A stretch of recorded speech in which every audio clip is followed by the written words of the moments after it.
जैसे जैसे हम पृथ्वी की सतह से ऊपर उठते जा रहे हैं वैसे वैसे हमें पृथ्वी की सतह ब्लू स्फीयर की तरह दिखने लगी है। यह है इंटरनेशनल स्पेस स्टेशन, इंसानों द्वारा स्पेस में बनाई गई सबसे बड़ी चीज।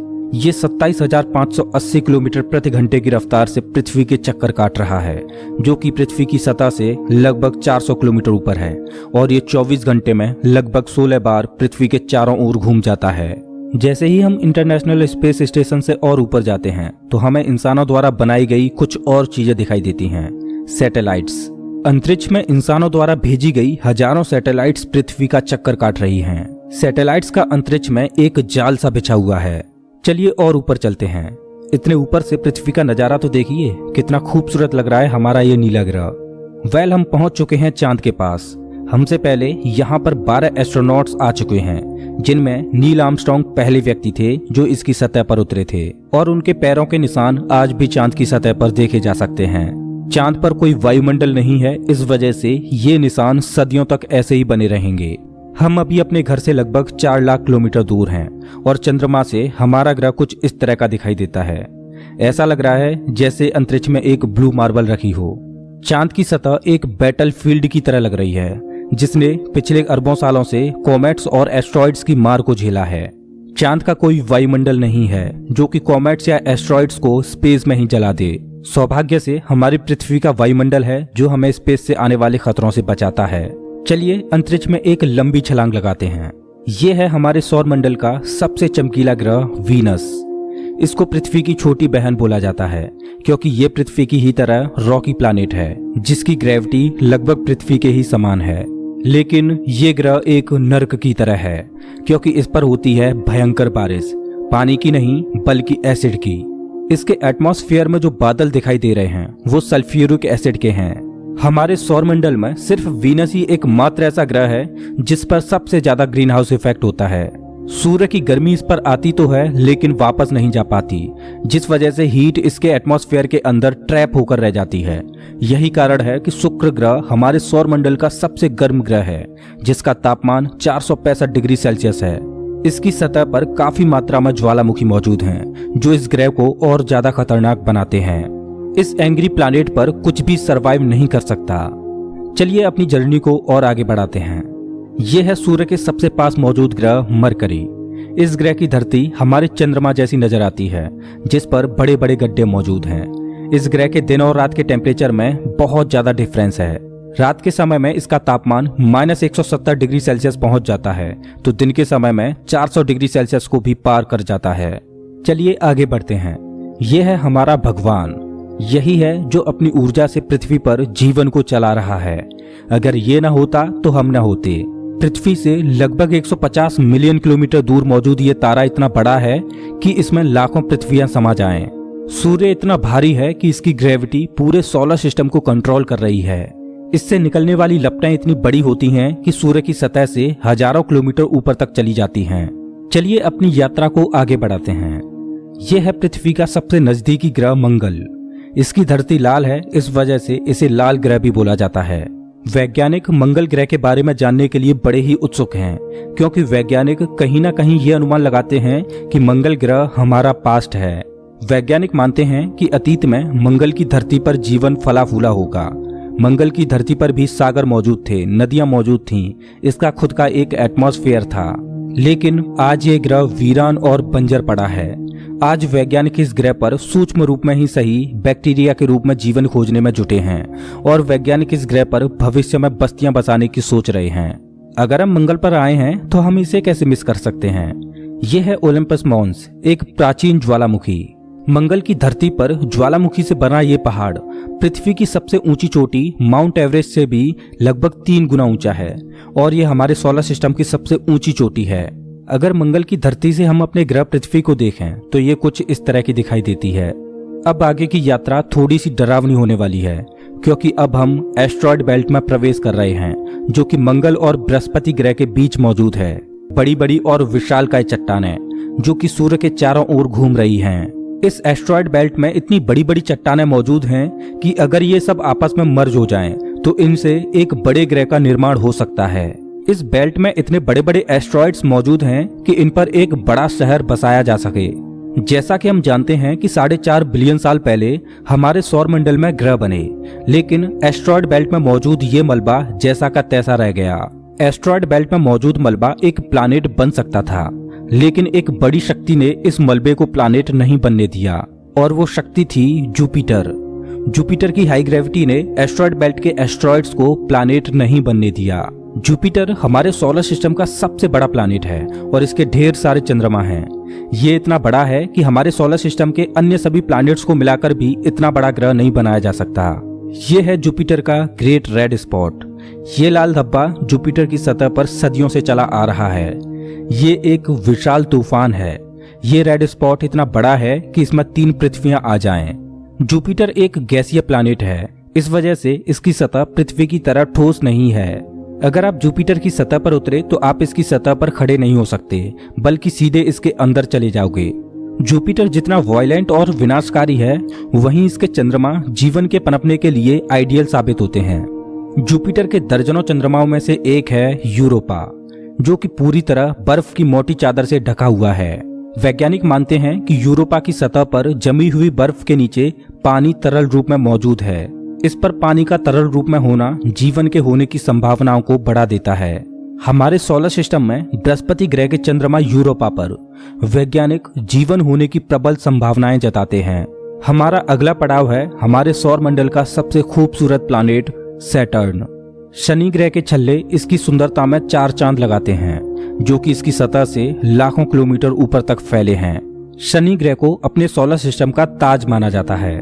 ये है शनि ग्रह का एक चंद्रमा टाइटन। इसका खुद का एक एटमॉस्फेयर है, इस पर हवा है, बारिश होती है, यहाँ तक कि इस पर ऋतुएं भी बदलती हैं। इस पर नदियां और सागर मौजूद हैं।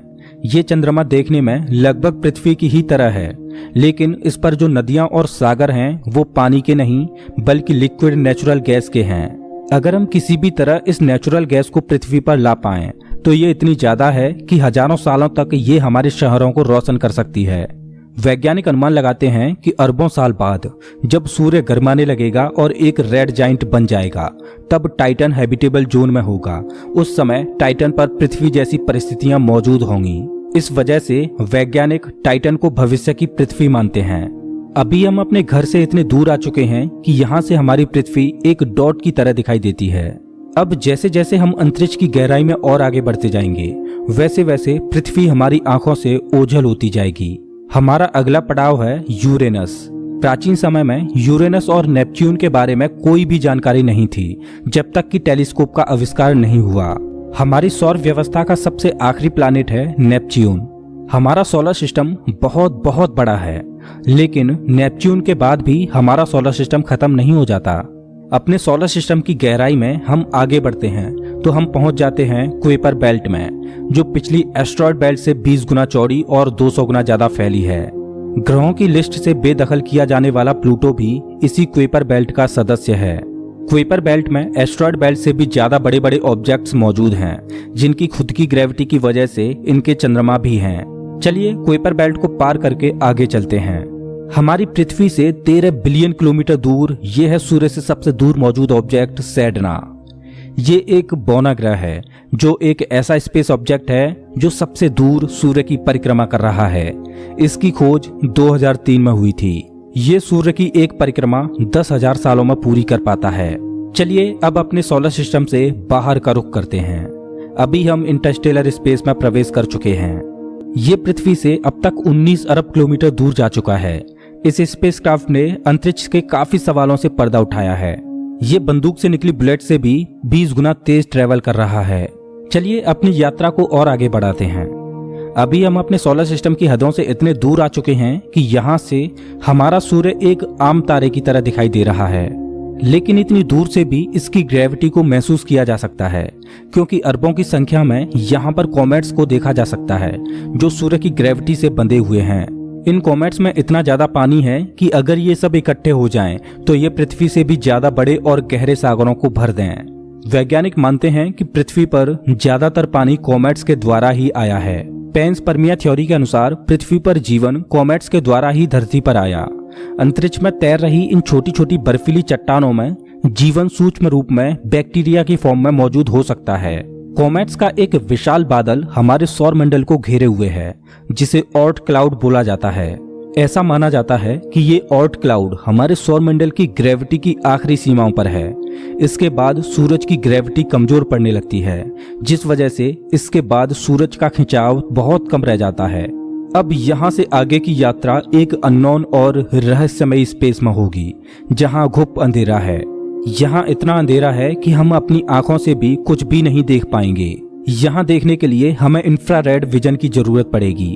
हम अपनी पृथ्वी से बहुत बहुत बहुत दूर आ चुके हैं, लेकिन ब्रह्मांड के सापेक्ष में ये हमारा एक मामूली सा स्टेप है। यहाँ से हमें चारों ओर अरबों तारे दिखाई दे रहे हैं, लेकिन अभी हम सबसे नजदीकी तारामंडल की ओर बढ़ रहे हैं। ये है हमारा पड़ोसी सोलर सिस्टम। ये हमसे इतना दूर है कि हमारे सूर्य के प्रकाश को इस तारामंडल तक पहुंचने में 4.3 सालों का वक्त लगता है। इस तारामंडल का नाम है अल्फा सेंटोरी। इस तारामंडल में 3 तारों का समूह है, जिनमें अल्फा सेंटोरी ए और अल्फा सेंटोरी बी तारे आपस में बाइनरी स्टार सिस्टम के तहत जुड़े हुए हैं। इस तारामंडल में प्रोक्सिमा सेंटोरी बी नामक ग्रह मौजूद है, जो पृथ्वी की ही तरह हैबिटेबल जोन में है और इस ग्रह पर एलियन लाइफ मौजूद हो सकती है। चलिए अपनी यात्रा को आगे बढ़ाते हैं। पृथ्वी से हम 10 प्रकाश वर्ष दूर आ चुके हैं और हमारे सामने ये एक बेबी स्टार है, जिसने अभी अपना जीवन शुरू ही किया है और इस तारामंडल में अभी ग्रहों का जन्म होना बाकी है। हो सकता है कि इस तारामंडल में किसी ऐसे ग्रह का जन्म हो जाए जो हमारी पृथ्वी की ही तरह जीवन को धारण करने योग्य हो, लेकिन अभी इसमें अरबों सालों का वक्त लगेगा। अपनी यात्रा को आगे बढ़ाते हैं। अभी हम पृथ्वी से 20 प्रकाश वर्ष दूर आ चुके हैं और अभी हम ऐसे तारामंडल से होकर गुजर रहे हैं जिसका जन्म हमारे सोलर सिस्टम के साथ ही हुआ था। इस तारे का नाम है ग्लीस 581 और इसकी सबसे बड़ी खास बात यह है कि इस तारे का चक्कर लगा रहा है एक ऐसा ग्रह जो हमारी पृथ्वी से बिल्कुल मेल खाता है और इस ग्रह पर एलियन सिविलाइजेशन होने की प्रबल संभावना है। वैसे तो हमारी मिल्की वे गैलेक्सी में अरबों तारे हैं, जिनकी यात्रा करना तो दूर, उनको पूरे जीवन काल में गिनना भी संभव नहीं है। तो चलिए अपनी यात्रा को आगे बढ़ाते हुए मिल्की वे गैलेक्सी से बाहर निकलते हैं। ये है हमारी मिल्की वे गैलेक्सी, जो अरबों तारों का घर है, जिनमें से हमारा सूर्य भी एक है। ये गैलेक्सी इतनी विशाल है कि अगर इसके एक छोर से प्रकाश ट्रेवल करे तो लाइट को भी इसके एक छोर से दूसरे छोर तक पहुंचने में 1,05,700 सालों का समय लगेगा।